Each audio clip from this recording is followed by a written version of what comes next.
지난 주간에 네덜란드에서 저한테 메일이 왔어요. 그러니까 우리는 지금 잘 몰라요.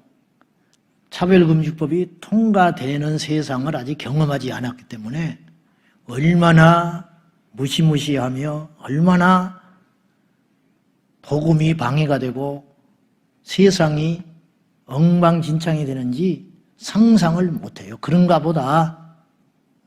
우리는 그렇게 느끼죠. 몰라서 우리가 지금 이대로 있는 거예요, 국민들이. 그래서 알면 반대하고 모르면 찬성하는 법이 포괄적 차별금지법이다. 그런 말이에요. 이 메일을 보낸 사람이 학생인데 한글을 잘 모른대요. 그러니까 이걸 또박또박 쓰느라고 굉장히 애를 먹었다는 거예요. 그렇게 절박한 마음으로 이미 네덜란드는 끝나버렸지만은 우리 조국 대한민국은 지켜달라고 피를 토하는 마음으로 메일이 온 거예요. 그러니까 쉽게 듣지 마세요. 저희는 네덜란드에 살면서 온라인으로 목사님 설교를 듣고 있는 중고등학교 학생 자매입니다. 오늘 예배를 드린 후에 부모님과 상의한 끝에 대한민국의 차별금지법 법안이 통과되는 것이 앞으로 기독교인들의 삶에 어떤 영향을 줄 수 있는지, 특별히 학교에서 가르치는 성소수자 사상교육이 학생들에게 얼마나 큰 영향을 주는지를 우리의 경험을 통해서 알리기 위해서 이 편지를 씁니다. 네덜란드는 1994년에 이미 차별금지법이 통과되어서 실행된 나라인데 저희는 여기서 기독교 초등학교를 나왔고 현재는 중고등학교를 다니고 있기 때문에 그동안 학교에서 겪었던 일들을 몇 가지 소개하며 우리 같은 청소년들과 부모님들이 한 번 더 생각할 수 있는 기회가 되면 좋겠습니다. 우선 차별금지법이 통과가 되면 기독교 학교라고 하더라도 성소수자와 관련한 성경의 가르침을 나눌 수가 없고 성소수자들이 부정적으로 느낄 수 있는 발언을 할 수 없습니다.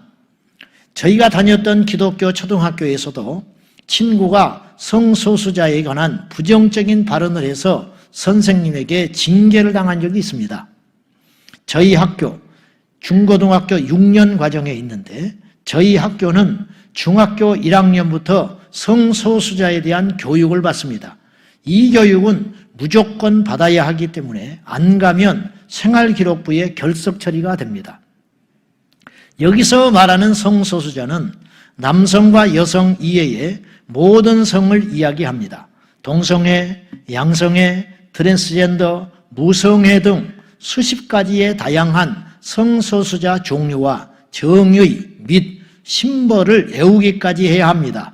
이런 수십 가지의 성 정체성이 모두 정상이고 문제가 없다는 교육을 의무적으로 계속 받기 때문에 학생들이 사춘기가 지나면서 성소수자가 되는 경우가 매우 많습니다. 이렇게 해서 중학교 입학 이후에 4년이 지나면 한국 나이로 고1인데 언니 친구들의 50% 이상이 성소수자가 되었습니다. 이게 현실이에요. 네덜란드 청소년 50%가 성소수자가 됐다. 나는 현지에서 있는 사람이 써줬는데도 나는 믿기가 어려울 정도야. 2명 중에 하나가 성소수자, 동성애자, 레즈비언이 됐다는 거예요. 만약에 친구를 인터뷰하는 조별 과제를 하면 그 친구가 원하는 인칭을 써야 합니다. 예를 들어서 친구의 생물학적 성은 여자인데 친구가 원하면 그녀가 아니라 그들이라고 불러야 합니다. 또 네덜란드는 보라색의 금요일, 그런 날이 있습니다. 이날은 성소수자들을 지지한다는 걸 표현하기 위하여 보라색을 입고 가는 날인데 뉴스, 어린이 및 청소년 프로그램, 학교 분위기와 선생님까지 성소수자 지지 운동에 참여하는 것이 깨어있고 의식 있는 청소년이라는 식으로 홍보를 합니다. 아까 말했듯이 친구들의 50%가 성소수자라서 50% 되면 소수자가 아니지, 사실은. 다수자가 된 거죠. 그래서 동성애 독재법이라고 그러는 거예요.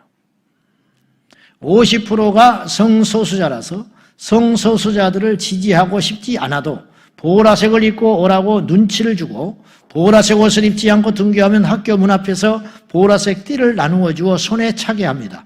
당연히 학교 안에서 보라색 옷을 입지 않거나 손목에 띠를 차지 않으면 뭔가 시대에 뒤떨어지거나 차별에 앞장서는 사람이라는 듯한 눈치를 은근히 받게 됩니다.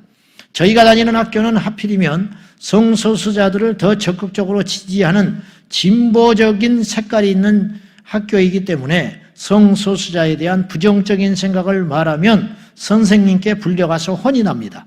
학교에서 기말 과제 발표 주간 때 동성애와 불륜이 합쳐진 노래를 학교 홍보 노래로 쓰기 위하여 학생들에게 그 노래의 가사를 외우게 하고 뮤직비디오를 무조건 찍게 했습니다. 그 이후로 노래가 머릿속에 맴돌아서 뮤직비디오가 뭔가 봤다가 보고는 일주일 동안 악한 영에 시달려 힘들어하며 부모님과 함께 기도해서 이겨냈던 적이 있었습니다. 어떤 노래와 뮤직비디오인지 링크를 첨부하겠습니다. 이렇게 하면서 우리 리더들한테는 이걸 한번 내가 보여줘 봤어요. 내용이 아주 불편합니다. 남자끼리 키스를 해요. 그 뮤직비디오에. 어쨌든 그것이 1억 명을 봤더라고. 8개월 만에. 전 세계적으로 1억 명을 봤어. 그것을. 그건 이제 저한테 첨고를 했어요. 또한 학교에 성소수자 동아리가 있고 그곳에 속한 학생들만 해도 100명이 넘습니다. 학생들뿐만 아니라 선생님들의 가족 구성원이 성소수자이거나 선생님이 성소수자인 경우도 있습니다. 그렇기 때문에 수업 시간에 가르치는 과목과 상관없이 성소수자 깃발들과 그 심벌들을 외우게 하기도 합니다. 마지막으로 저희 언니가 곧 있으면 학교에서 유럽 다른 나라로 캠핑을 가는데 3박 4일간 본인 의사와는 상관도 없이 트랜스젠더 친구와 한 텐트 안에서 생활을 해야 합니다. 이 학생은 남성이었다가 성기는 그대로 둔 채 여성 호르몬을 맞고 여성처럼 가슴이 발달한 신체를 가지고 있는데 본인은 트랜스젠더 레즈비언이라고 커밍아웃을 한 사람입니다. 학교는 이런 트랜스젠더가 여자 화장실 또는 남자 화장실, 탈의실을 사용하는 것들을 문제 삼지 않습니다. 이런 분위기의 학교에서는 결국 정상적인 성 정체성을 가진 학생들이 불편해도 말을 할 수 없습니다.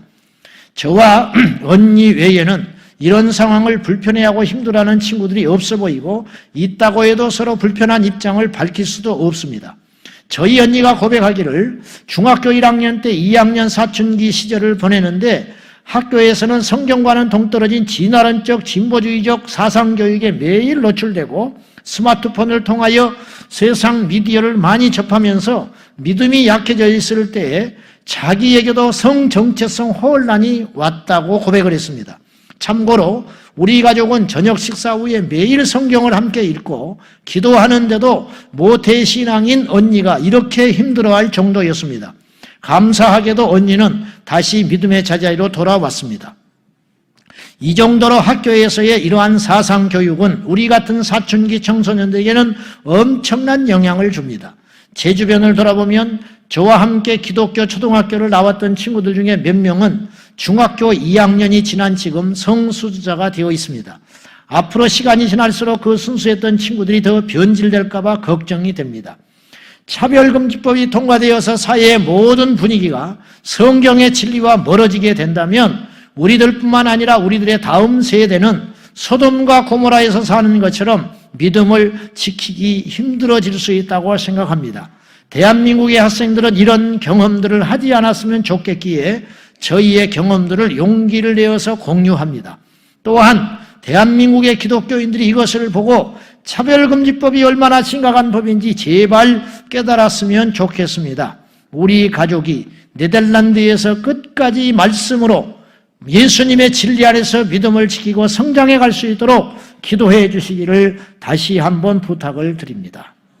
이렇게 연락이 왔어요. 불행 중 다행인 것은 우리나라는 그래도 조금 안 거예요. 94년에 우리나라가 탕탕탕 통과돼 버려서 우리는 어떡할 뻔했어요. 네덜란드가 94년에 통과돼 버린 거예요. 좋은 줄 알고 차별 없는 세상을 만들자니까. 그런데 그건 안에 무서운 흉기를 감추고 있었던 거예요. 이게 작은 일이냐 이 말이에요, 결코. 근데 어떻게 세상 사람은 그렇다 치고 예수 믿는 우리가 조용히 있냐 이 말이에요. 불이 나면 그냥 지나갈 수 없잖아. 제가 지금 우리 교회 걱정이 돼서 차별금지법 반대합니까? 이 일을 위해서 전국의 교회들이 나서야 돼요. 세상에는 희망 없어요. 결코 작은 일이 아니고 결코 이것이 신앙과 무관한 일이 아니라는 걸 알아야 돼요.